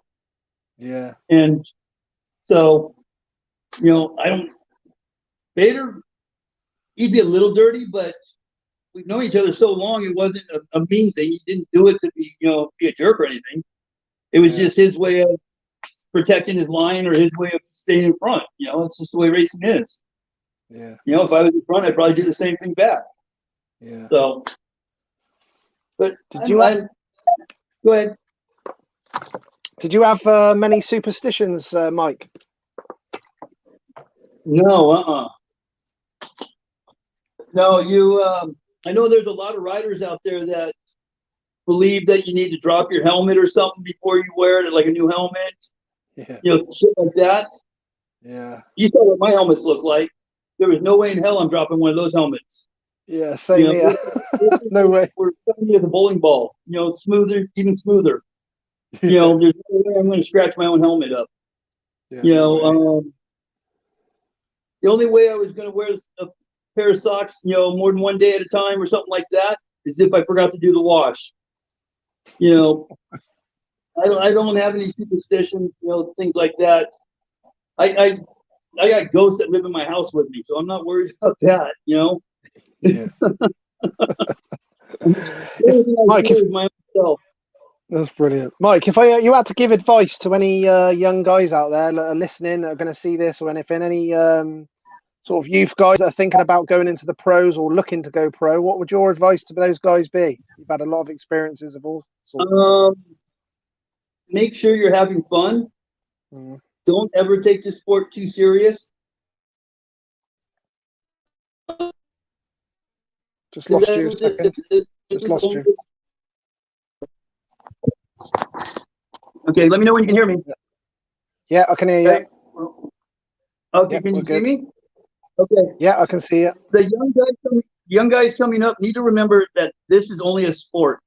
You know, this is Yeah. for fun. You got into this because you love doing this. The minute that you don't love doing this and you're not having fun doing this is when you're going to get hurt, or it's going to get even worse. You're going to, something bad's going to happen. So, make sure you keep having fun doing it, and you don't want to be hurt. When you get hurt, that takes you all down the wrong road. The doctors and things like that. So, just make sure you enjoy what you're doing in life. It's not a job. It's not a job or anything like that if you love it. Can you hear me? Yeah, I can hear you. A lot of the race fans on here now have sort of asked a lot about. Said you've had a lot of cool motocross wear over the years. Always stood out from the crowd and stuff like that. A few people mentioned the Roxy gear and stuff. Did you have any favourites over the years that you wore? Ooh. I'm sorry, we got a phone call.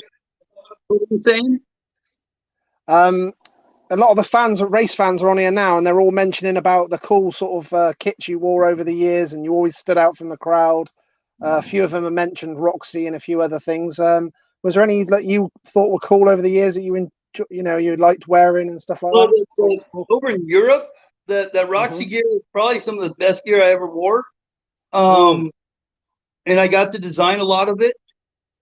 It was a new company out of France, and it was kind of like Fox is here. They were starting up over there, and I got in there as their main rider when they were very young. So I really got to be part of designing it and colors and all that stuff. And so that was some of the best gear I ever had over there. And then like here, I had a lot to do with everything, like when the riders started going to the baggy gear and all that stuff, like all that S&P gear, that's all my own personal line. I have my name on it to where if someone were to buy it, I got a percentage out of it. Nice. So that's the funniest picture right there. The next picture after that, it shows me going through the turn, and I literally, because I have no rear brakes right there. Right. There was a mechanic that was helping me at that race, because that was just an exhibition race. At Glen Helen during the 500 GP. Yep. So KTM asked me to come out and ride their big 650 or whatever it was, this big old thing. And I went out there to do it for fun. Well, the guy that was, helping out the mechanic, cleaning my bike and stuff, didn't know anything, and he had a can of WD-40, and he sprayed the whole rear wheel with it, and got my whole rear rotor covered in WD-40. Nice. So I had no brake going into that first turn, and didn't know it, because I didn't get on the bike until I literally was sitting on the gate. Yeah. And I go into the first turn right there with Walter Bartolini, and I'm going in for the lead. So there's no stopping, there's no turning.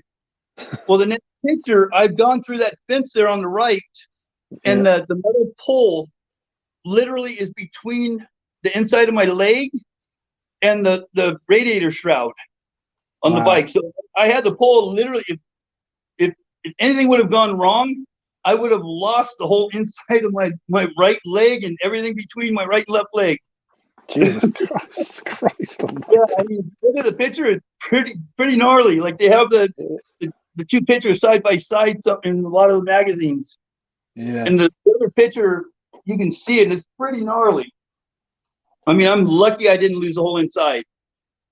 Yeah, look at there's Johnson and Burnsworth right there at a Supercross race, and I'm a 125 rider, and they're asking me how to get through like a rhythm section. I'm sitting there shaking my head. What the fuck? What was that like, being like obviously just a very young, ripe, fresh kid, and then all of a sudden just being thrown in there? Because I think, didn't you get pointed out of being able to stay in 125, something like that, wasn't it? Yeah, I'm the only rider that literally was kicked out of the 125 class. Yeah. I pointed out like halfway through the race, through the series, they tried to kick me out of there and put me in the 250s. And you can't do that in the middle of a series, So they made me, I stayed. And then but like I was the guy that went out and jumped everything first. You know, I was just one of those crazy kids that, you know, wasn't afraid to go jumping. You know, if they had 3 jumps on the track, I turned it into a single jump. You know, I made a triple out of it.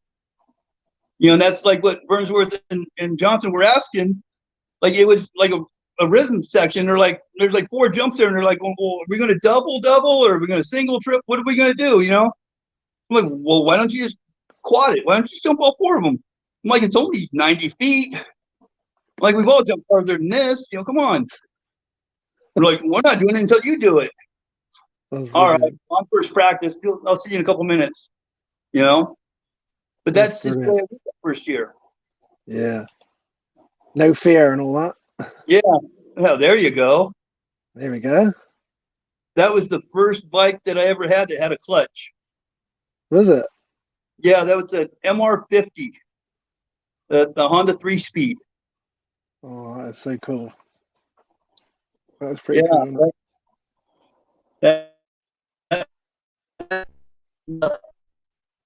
First bike that ever had clutch. Dad, when he bought it for me, Just lost you. bought it home. Oh, can you see me now or hear me? Yeah, I can hear you now. I think it's the bottom one. I think it's the bottom one or whatever.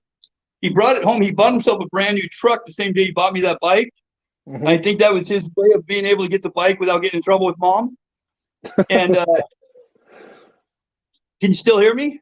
Yeah, I can hear you. Okay, so he unloads the bike and everything, and he shows it to me and stuff. And I'm trying to learn how to use the clutch, and I let it out and I kind of bobble, across the front yard, to the other side, and I get the bike finally turned around, pointed back at him, and my dad's yelling at me, dude, you got to give it gas and then drop the clutch. So I'm gassing it, and that bike was built from the get-go. That's how that bike, my dad bought that bike, the downpipe, all that stuff. So literally, I'm got the thing pinned, and I drop the clutch. The bike stands up on the rear wheel, and I put it right down into the side of his new truck, and just put a big old dent in the side of his truck. Oh, my mom goes, that's what you get for buying a bike. Got a cool one there. Yep. That's the old Golden State races. That's at Carlsbad or something.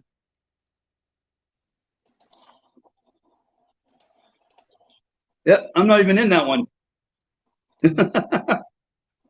Someone told me you were number 2 or 4. I wasn't sure if it was you or not, and said it was Suzuki or something. It's not you on there. I'm not even in that one. Bad information. A lot of people that are there. That's me there, goofing around at Saddleback. Yep, that's me there. That's very cool. Is that an 80 or?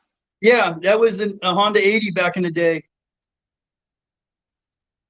I think that's from like 82, maybe 83. It's got 83. Yeah, it's got a radiator. Oh, okay, 83 then. Got a cool one of you there. So you did a bit of like the supermoto there. Did you enjoy that side of things? Yeah, it was okay. That's the one that I did that race there in Bercy. And the only thing that sucked is that the guys that won it were on big 4-strokes. That was a 2-stroke. Yeah. And like you just couldn't back it into the corner on the pavement on that thing because there was no back compression. So like when I go to shut off, because I'd be racing with Warner and Gardner, all these guys like the top road racers, and I try to stay on as long as they are, going down the straightaways, and they'd shut off and their bike would do a big old boom, and the thing would start drifting. My bike didn't do that, and I'd big old skid off the track through the fields, and so it's just something you got to be used to. You got to be ready for that. That's not me either. That's Mark Peters. He's giving me weird pictures here. There you go. That's where is that? That's Germany. That's where that trophy came from. From Dortmund, Germany. That's that black gear I was telling you about. There was a company called Bikers Club. Mm-hmm. I think they were out of Germany, and they were like a Harley importer or something like that. They had to do with Harleys, and they made that black gear black and white gear right there, and it was for 2 races. I wore it in Dortmund, and then I wore it also, I think, in Vienna, like one of the hard cross races or something. And like they only made like six sets of gear or something like that. Sorry. Yeah. No problem. And What was that? I don't know.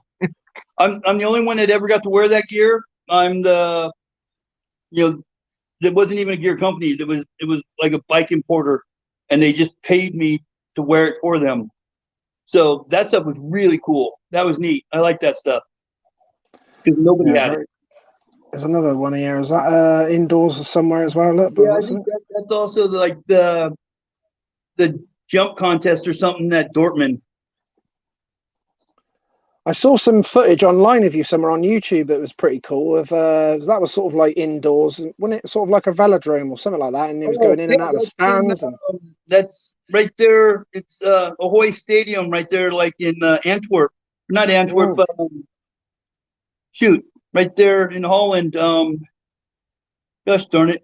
I'm trying to think of the place it's at in Holland right now. I just drew a blank of the town, but it's right by Amsterdam, kind of. It's the same weekend that they have the big beach race there.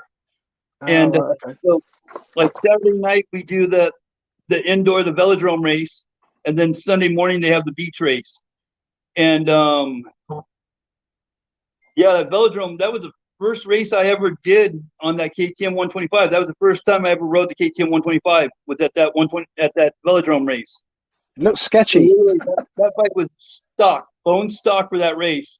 Suspension, everything. And that's why, like, after the finish line jump, like you see all the plywood out there and everything, it's because my linkage was going through the floor. I was landing so hard that the back end of that bike was just pushed through the floor. So that was crazy. It did look pretty sketchy, to be fair. No, it was actually really fun. It was a lot more fun than you think. I mean, what looked sketchy was that things had wood on it. People were worried about, the wooden jumps and stuff, but you didn't see a rut out there. You didn't see no braking buttons. There was no dust. I mean, people were racing without goggles. Yeah. So the only thing to me that was sketchy was when you went out of the velodrome, you kind of dropped down a set of stairs and you went into the basement. And down there, the floors were like polished and really slippery. Literally like start sliding, you couldn't stop. You'd slide and bounce off of hay bales, or you'd bounce off a wall, and then you come jumping back up in up a flight of stairs back into the stadium, and like the flaggers in the stadium, they didn't even know you were coming. Like I'd come flying out of the hole, and there'd be a flagger standing there like in the middle of the stairs. I literally ran like the flagger over twice. Like you stand in the middle of the track, and I just bounce them right off my front number plate. Crazy, man. Oh, dude, listen for bikes. Come on, get out of the way. I was going to ask you about this. Was this a bit of a regret for you that didn't you get you got sacked from your ride, didn't you? For just basically they wanted you to change your image, change your hair, get rid of all the crazy hair and all that. What happened with that then? Where here in the States? Was it Suzuki when you were a youngster? Yeah, when I was like 17 years old, I was riding a Suzuki. Yeah. Yeah, they wanted that clean cut sportsman image. Yeah. And I had a blue mohawk. I was, my best friends growing up and stuff were all. Just lost you for a second. Just lost you. Let me know when you can hear me. Yeah, I can hear you now. Okay. Yeah. All my buddies were, just part of the punk scene and stuff growing up. And so, I had a blue mohawk, and they literally called me into the factory like the week before and told me to shave my head, cut my hair. I thought they were joking, because I wasn't showing anything off. I always had a hat on, always had my, my t-shirt on, buttoned up and stuff. Mm-hmm. The only time anybody could see what my hair looked like was when I took my hat off and put my helmet on or something like that. Just shake my hair real quick. Yeah. And I show up at the race, and literally my box fan was still locked. My bike wasn't out, nothing was ready. And my mechanic's like, take your hat off. Take it off, and you need to go talk to the team manager. And he's like, no, we're done. It's over. literally fired me right then and there. All right, see you guys. So what happened with that then? Did that cost you a lot of money to do that?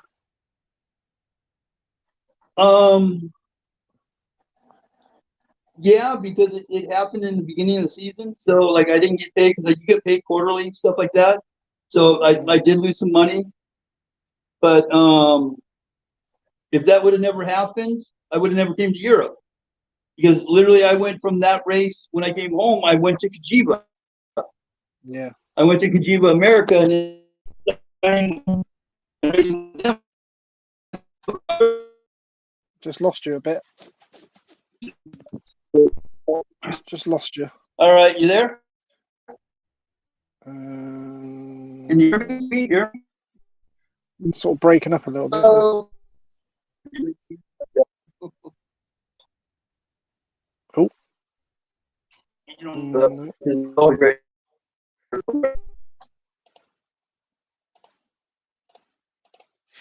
Man.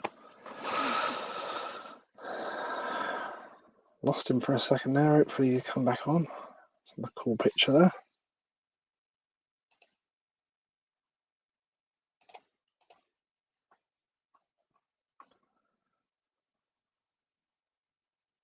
Oh, here we go, Mike. Yeah, I can hear you, Mike. Yep. I can hear you. Sweet. Yep, cool. Yeah, that was a beach race the day after that hard cross. I like that was on my KTM 500. What was that like? Did you enjoy that? It was crazy. I mean, there's thousands of riders. Yeah. The first race I did okay. I think I was like in the top 5 or something. Mm-hmm. And because it's like a 3-race format, and the second race, I do the start and I'm in the first row. You know, I'm number 12, and there's like 25 rows behind me or something like that, and my bike seizes going down the start straightaway. No. I'm literally in front of everybody, and it seizes at like 105 miles an hour. Yeah. And I just lock up right in the middle of the straightaway, and all I could do is just duck. Because I mean, you can't get off the track. There's nothing, you can't move. You just hope nobody hits you. That was scary. Because I have 1,200 riders coming after me. Jesus Christ. So I'm just literally just stuck in the middle of just hoping and praying that I just don't get hit in the back. Yeah. Do you do any of your motocross training schools anymore? Do you do any of them anymore, Mike? Help any of the young guys? Do you get involved? Lost you a bit. Just lost you for a sec. Just lost you. Lost you. Hopefully lost you. Hold on. Nope. Not yet. Can you hear me? Hello? No, it's just gone a bit frozen a bit. Oh. Before Not yet. That's weird. Still a bit weird. Fuck's sake. Damn.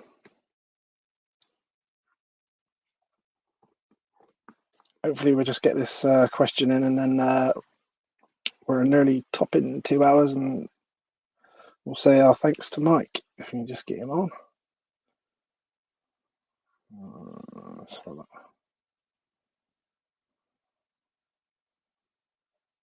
Hopefully we're going to get him in here. Yeah, I know. Get off right now. Oh, here we go. I can hear you now. Hey, can you hear me? Yeah, I can hear you now. Hey, can you hear me? Yeah. Hello? I can hear you. Yeah. Okay. Can you hear me? Hey, it's been a while, dude. So yeah, we're going to wrap it up now. I appreciate that. Let's. Yep. All right. I was going to say, can I just say thanks very much to your mate there as well? This yeah. This is my buddy George. So George, thank you very much, buddy. Yeah, looking good, buddy. George. He's an ex-FBI agent, so yeah, cool. We're all safe with him then. He doesn't like me to say it, but hey, where's Pat Stott? Is he in there? Who? Oh, the 90s motocross man. Yeah, he lives not far from me. Yeah, he said he's coming out here. Is he coming out to America? Is he? That's what he said. He's supposed to come get a haircut. Oh yeah, you'd love that in there. Everyone's got to make a stop there, haven't they? Well, if he I really comes out here to appreciate get a it. haircut, then we can do another show then. Yeah, definitely. I Yeah, really we'll do appreciate another your show time, then. guys. Thanks very much for using Yeah, your phone as well me for too. Mike. Thank Appreciate you. that. Take it Yeah, easy, Mike. thank you, and make sure that thanks to everybody, all my race fans out there, man. I appreciate everybody out there that still is just kind to me. I appreciate it. Yeah, we got a lot of love for you, Mike. So take it easy, buddy. Good to Thank speak you. to you. Thank you. Take it easy. I've given everything I can back to that sport, to make it what I can, and so I did everything I can, you guys. Yeah, we'll always love you, Mike. Trust me, you'll never be forgotten. That's for sure, mate. All right, thanks, Lee, man. Take I it easy, appreciate buddy. it. Have a great take day. it easy. Have a good day, All right, buddy. see you Take it guys easy. later. Cheers, Mike. Peace out. All right. Cheers, See ya. boys. Later. Thank you. Cheers. There we go. Fun and games with Mike Healey. Thanks to his mate. Luckily, Mike's phone wouldn't work at all on the StreamYard for some reason, and luckily, he got his great friend there that stayed there, had his haircut, stayed there with for us for a couple of hours. Fair play to him. There's a few little issues there with some Wi-Fi and internet, but at the end of the day, we got the interview in. Exactly that, mate. He's definitely never to be forgotten, Mr. Mike Healey, is he? The motocross world. Great character, great guy. Awesome to be able to do that. Thanks ever so much for coming on, everyone. I know we had a lot of questions on there that didn't get through, but having a few technical issues of getting through on that internet there, but we managed to show most of the photos and everything. Was pretty cool. We managed to get a lot of information out of Mike there as well, which was really cool. And any of the guys that didn't get to see it live, I'll share it out there tomorrow. All my stuff's recorded.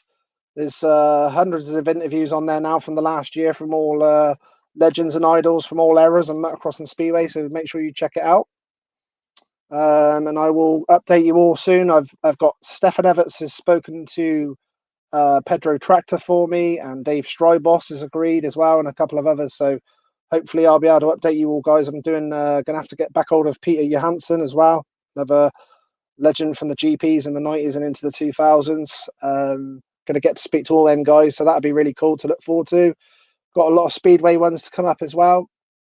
So just keep an eye on all my social media on Instagram. Got a YouTube channel, Motocross and Spear Memories. Just subscribe to that for free. You can check out all those interviews in your own time, which is always good. And appreciate everyone coming on for tonight. I will leave you with a quote that my dad always said to me before he passed away, bless him, was it's nice to be important, but it's important to be nice. There's the old man there, look. Don't know if you can see that, Swindon Robbins. There he is. So I'll leave you guys with that. Much appreciate everyone coming on tonight. I had quite a few on at times tonight, so that was really cool. And despite the troubles, we got a lot of information out of Mike, so that was really interesting and cool to hear some of his stories there. Proper legend of American motocross and the GPs. And hope to see a load of you guys maybe at Fox Hill on Saturday. As we know, we got all the guys up there. I know Stefan Everts, I think, is doing a thanks, Gary, mate. No problem, whoever wrote that. Hopefully, I think Stefan Everts is doing a lap of honour, I think, at Fox Hill on Saturday, so that would be really cool. Obviously, his son Liam Everts will be racing. So that would be really interesting to see how he does. He's been doing well in the other British Championship rounds, so it's great to see them guys over doing the British Championship rounds. I've done an interview with Liam Everts, if you want to check that out on my YouTube channel.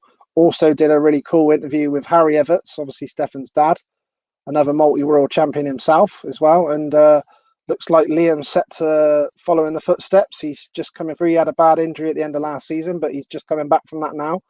And he looks like he's getting back to race fit. Looks a fit lad and seriously talented. A lot of people probably saw his double race win at Matterley. I don't know if it was last year or the year before. It was very cool. So I reckon it'd be interesting to see if the third generation of Everts continue that on. Very cool. So hopefully I'll be getting to meet Stefan on Saturday as well. Done quite a lot of stuff with Stefan, so it'd be good to meet him in person, especially in my hometown, obviously. And as we know, we've been talked about Fox Hill for many a time, and you've probably seen a few of my videos walking around there and stuff like that. So looking forward to that. And then the week after is the British GP as well. So there's a lot to look forward to for everyone, which is all good. Still got obviously my massive, it's turned into a massive reunion now, Motocross and Spear BSMA reunion, 4th and 5th of September. Don't forget, obviously, spectators now, it's all good. So get yourselves down to Devon, Newton Abbott, Whiteway Barton, we're going to be there. The track's going to be pucker and sorted out good for us all. We've also now sorted out, there's going to be a lot more parking at the top and everything for spectators, family and friends. They can camp there. So it'll be all good. So really looking forward to that. We've got just under 347 booked in. There's only about 4 places left a total. We're looking to have a Legends thing on the Sunday as well. 2 lots of demonstration laps from the Legends, former ex-pro motocross stars and speedway stars. So that'll be really cool as well as a little cheeky bonus over the weekend. And there's going to be a lot of guys there. So like I said, nearly with the Legends, it's probably going to be sort of 370, 380 riders. So it's going to be a very cool weekend. Great reminiscing, new memories to make. Should be cool. Get yourselves down there. Like I said, you can get in there from the Friday afternoon, and then it'll be Saturday and Sunday racing all weekend. You can even stay Sunday night if you wish and go home on the Monday. Of course, you're down in Devon, so you can pop down to the seaside. Hopefully the weather will be good. It's only £10 for an adult for the entire weekend, no charge for camping, and it's free for under 16s as well. So we want to have plenty of family fun. So yeah, come and make the weekend of it. Should be really cool. A lot of hoping to have a lot of motocross stars that you guys all know. Hopefully I'll get all this confirmed soon, now that we know we'll be all good with the COVID.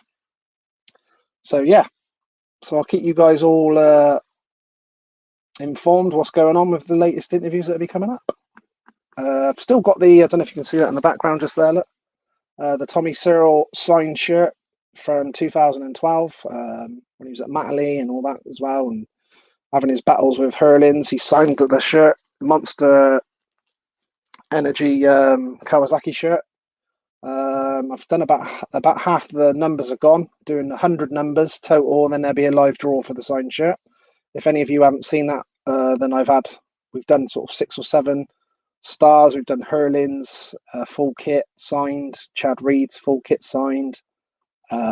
We did Jeremy McGrath signed shirt, Ricky Carmichael signed shirt, Stefan Everts' Western Supermare Beach Race signed shirt was really cool as well. So everyone's really enjoyed. It's been great seeing people getting those special bits of memorabilia. Also, we've done 6 bikes as well, competitions, which I'm just about to start a new one, which you'll be there's a very cool bike coming up, so you'll have to see. I'll be putting up the pictures for that soon once I've sorted out the Tommy Cyril signed shirt. But you can message me for any numbers for that on the Tommy Cyril signed shirt competition. And yeah, I should be having a bike. Well, I've got the bike now, so literally be doing that very soon and getting the pictures out there. All I can tell you is it's going to be a MX Donations replica bike of an American. So we've already done a Ricky Carmichael 125 Kawasaki 2-stroke replica from 98 Fox Hills. So let's just say it's moved on from there. So into the 2000s, this replica will be. So it should be interesting. Be cool to do that. So have a good evening, rest of your evening. I will speak to you all soon. Have a good weekend. Hope to see some of you guys at Fox Hill. And appreciate you all coming on. So thanks for coming in tonight. Take it easy, people. Good night and God bless. Ciao, Bella. See you all soon. Cheers.